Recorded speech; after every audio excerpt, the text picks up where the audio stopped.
নির্বাচনের ফলাফল বের হওয়ার পর আমরা কি দেখলাম? রাজনৈতিক দলগুলো বিশেষ করে বিএনপি জাতীয় নির্বাচনের ফলাফল খুব আনন্দের সাথে মেনে নিল এবং সরকার গঠন করলো। কিন্তু সেই একই দিনে একই ব্যালটে একই কর্তৃপক্ষের অধীনে অনুষ্ঠিত গণভোটকে তারা এখন মানতে চাইছে না। যে শেখ হাসিনা একদিন তত্ত্বাবধায়ক সরকার ছাড়া নির্বাচনেই গেলেন না, তিনি 2008 সালে ক্ষমতায় আসার পর খায়রুল হকের আদালতকে ব্যবহার করে নিজের স্বার্থে সেই ব্যবস্থাই চিরতরে বাতিল করলেন। আপনাদের কি সাবেক প্রধান বিচারপতি ABM খায়রুল হকের কথা মনে আছে, যিনি এখন জেলে পচে মরছেন? যিনি 2010 সালের 30 সেপ্টেম্বর থেকে 2011 সালের 17 মে পর্যন্ত বাংলাদেশের 19তম প্রধান বিচারপতি ছিলেন। তিনি ছিলেন শেখ হাসিনার পরম আস্থাশীল, পরীক্ষিত এবং সম্পূর্ণ দলীয় একজন বিচারপতি। আজ জুলাই জাতীয় সনদের গণভোট নিয়ে আদালতে যে নাটক শুরু হয়েছে তা দেখে খায়রুল হকের সেই অন্ধকার ইতিহাসের কথাই বারবার মনে পড়ছে। একটু পেছনে ফিরে তাকান। 2004 সালে সুপ্রিম কোর্টের আইনজীবী মঈনুদ্দিন ফারুকী হাইকোর্টে একটি রিট দায়ের করেছিলেন। তার যুক্তি ছিল খুবই ঠুনকো। তিনি বলেছিলেন 13তম সংশোধনীর মাধ্যমে অনির্বাচিত ব্যক্তিদের হাতে অর্থাৎ তত্ত্বাবধায়ক সরকারের হাতে নির্বাহী ক্ষমতা দেওয়া হয়েছে, যা নাকি জনগণের সার্বভৌমত্বের সাথে সাংঘর্ষিক। এই ঠুনকো যুক্তি থেকেই বিষয়টি বিচারিক প্রক্রিয়ায় আসে এবং ধাপে ধাপে সুপ্রিম কোর্ট পর্যন্ত গড়ায়। ইতিহাস কিভাবে বারবার ফিরে আসে তা কি আপনারা দেখতে পাচ্ছেন? 2011 সালে কি ঘটেছিল তা বাংলাদেশের প্রতিটি মানুষের মনে রাখা উচিত, কারণ ওই একটি রায় পুরো দেশকে 15 বছরের জন্য জাহান্নামে ঠেলে দিয়েছিল। 2011 সালে বিচারপতি খায়রুল হকের নেতৃত্বাধীন বেঞ্চ সংবিধানের 13তম সংশোধনী বাতিল করে তত্ত্বাবধায়ক সরকার ব্যবস্থা অবৈধ ঘোষণা করেন। এই রায়ের মাধ্যমেই দেশের রাজনৈতিক অস্থিতিশীলতা, ভোট চুরি এবং ফেসিবাদের সূচনা হয়। খায়রুল হকের নির্লজ্জতা এমন পর্যায়ে ছিল যে তিনি আদালত থেকে যে রায় পড়ে শুনিয়েছিলেন, অবসরে যাওয়ার পর পূর্ণাঙ্গ রায় প্রকাশের সময় তাতেও পরিবর্তন এনেছিলেন। শুধু তাই নয়, জিয়াউর রহমানকে স্বাধীনতার ঘোষক হিসেবে দেওয়া পূর্ববর্তী রায় বাতিল এবং সংবিধানের 5ম সংশোধনীও তিনি অবৈধ ঘোষণা করেছিলেন। আর যারা আদালতের ঘাড়ে বন্দুক রেখে গণভোট বাতিল করতে চাইছেন, তারা কি খায়রুল হকের সেই মাস্টার প্ল্যানটি আবার নতুন করে বাস্তবায়ন করছেন না? খায়রুল হক তো ছিলেন একটি দাবার ঘুঁটি, আসল খেলোয়াড় ছিলেন শেখ হাসিনা। আসুন ইতিহাসের পাতা আরেকটু উল্টাই। 1996 সালে বেগম খালেদা জিয়া প্রধানমন্ত্রী। তার আগে সংবিধানে কোনো তত্ত্বাবধায়ক সরকার পদ্ধতিই ছিল না। নির্বাচন ঘনিয়ে এলে বিরোধীদের মধ্যে চরম আস্থা সংকট দেখা যায়। 1996 সালের 15 ফেব্রুয়ারি দলীয় সরকারের অধীনে নির্বাচন হলো, আর শেখ হাসিনার নেতৃত্বে বড় বিরোধী দলগুলো তা বর্জন করল। শুরু হলো দেশে অচল অবস্থা। এরপর বাধ্য হয়ে 1996 সালের মার্চ মাসে 13তম সংশোধনীর মাধ্যমে সংবিধানে তত্ত্বাবধায়ক সরকার ব্যবস্থা যুক্ত হলো। 116 দিন পর 12 জুন সেই তত্ত্বাবধায়ক সরকারের অধীনে নির্বাচন হলো, আওয়ামী লীগ জয়ী হলো এবং শেখ হাসিনা প্রধানমন্ত্রী হলেন। যে শেখ হাসিনা একদিন তত্ত্বাবধায়ক সরকার ছাড়া নির্বাচনেই গেলেন না, তিনি 2008 সালে ক্ষমতায় আসার পর খায়রুল হকের আদালতকে ব্যবহার করে নিজের স্বার্থে সেই ব্যবস্থাই চিরতরে বাতিল করলেন। তত্ত্বাবধায়ক সরকার বাতিলের ফলস্বরূপ দেশবাসী 15 বছর জাহান্নামে বসবাস করেছে। এরপর এলো সেই ঐতিহাসিক 5 আগস্ট 2024। তীব্র ছাত্র জনতার গণ অভ্যুত্থানে শেখ হাসিনা তার দলবল, মেম্বার অফ পার্লামেন্ট, এমনকি বাইতুল মোকাররমের খতিবকে পর্যন্ত নিয়ে দেশ ছেড়ে পালিয়ে গেলেন। এখন যারা আজ কথায় কথায় সংবিধানের দোহাই দিচ্ছেন, তাদের কাছে একটি খুব সাধারণ প্রশ্ন: একজন প্রধানমন্ত্রীর এভাবে পালিয়ে যাওয়া কোনো সংবিধানে লেখা ছিল? 5 আগস্টের পর টানা 3 দিন দেশে কোনো সরকারই ছিল না। এটা কোন সংবিধানের ধারা মেনে হয়েছে? 3 দিন পর দেশে এলেন নোবেলজয়ী ডক্টর মোহাম্মদ ইউনূস। গঠন করা হলো অন্তর্বর্তীকালীন সরকার। অন্তর্বর্তীকালীন সরকার বা ইন্টারিম গভর্নমেন্ট বলে আমাদের সংবিধানে কিছুই ছিল না। তখন সংবিধানের 106 অনুচ্ছেদের অধীনে সুপ্রিম কোর্টের আপিল বিভাগের মতামত নিয়ে এই সরকার গঠন করা হল।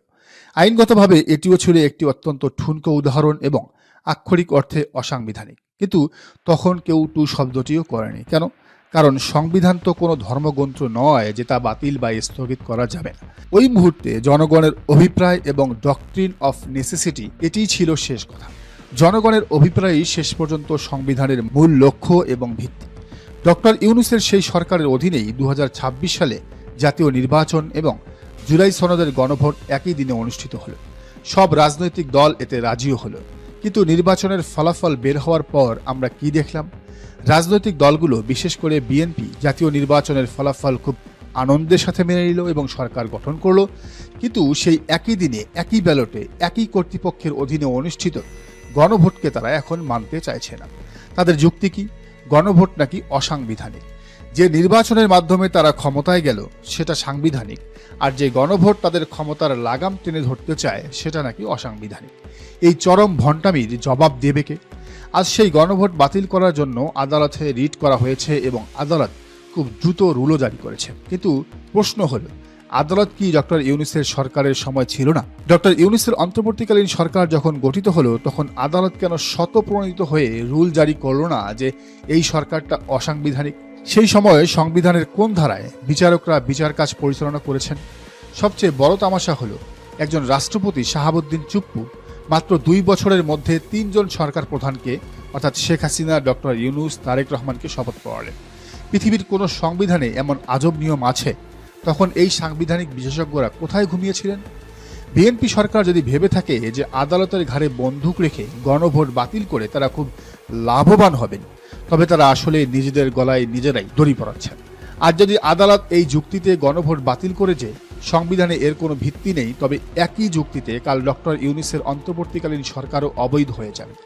আর সেই সরকার অবৈধ হলে তাদের অধীনে অনুষ্ঠিত 2026 সালের জাতীয় নির্বাচনও সম্পূর্ণ বেআইনি এবং অবৈধ বলে গণ্য হবে।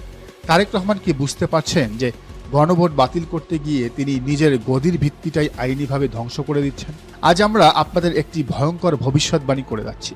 এই আইনি চক্রান্ত যদি এভাবেই চলতে থাকে তবে সামনে কি হতে যাচ্ছে জানেন?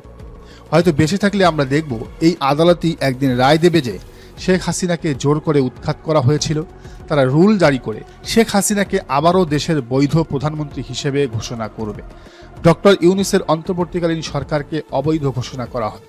তার সময় হওয়া সব বিচার এবং সংস্কারকে বিতর্কিত বলে রায় দেওয়া হবে। এমনকি 2026 সালের নির্বাচনকেও অবৈধ ঘোষণা করে সংসদ বাতিল করা হবে। তখন এই ফ্যাসিস্ট আওয়ামী লীগ রাতারাতি হয়ে যাবে ফেরেস্তা, আর বিএনপি, জামাত এবং এনসিপি গিয়ে তারা আসামির কাঠগড়ায়। আজকের এই পুরো বিশ্লেষণটি আমরা শেষ করব বাংলাদেশের রাজনীতির এক প্রবীণ এবং ধুরন্ধর নেতার একটি উক্তি দিয়ে।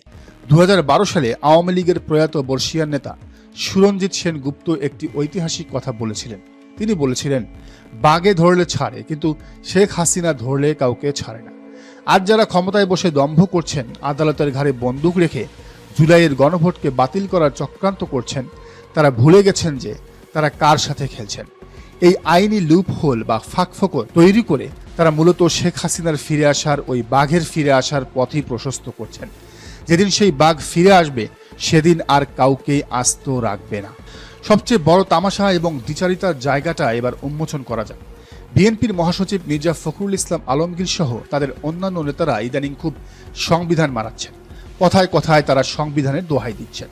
বিএনপি নেতারা অত্যন্ত জোর গলায় বলছেন যে এই সংবিধান অনুযায়ী নাকি রাষ্ট্রপতি শাহাবুদ্দিন চুপ্পুর মেয়াদ এখনো শেষ হয়নি, তাই তাকে কোনোভাবেই সরানো যাবে না। খুব ভালো কথা। ফখরুল সাহেবদের এই লজিক যদি আমরা মেনেই নিই, তাহলে তো তাদের কাছে পুরো জাতির একটি অত্যন্ত লজিক্যাল এবং সাধারণ প্রশ্ন আছে। যদি এই সংবিধান অনুযায়ী চুপ্পুর মেয়াদ শেষ না হয়ে থাকে, তাহলে শেখ হাসিনার মেয়াদ কি শেষ হয়েছে?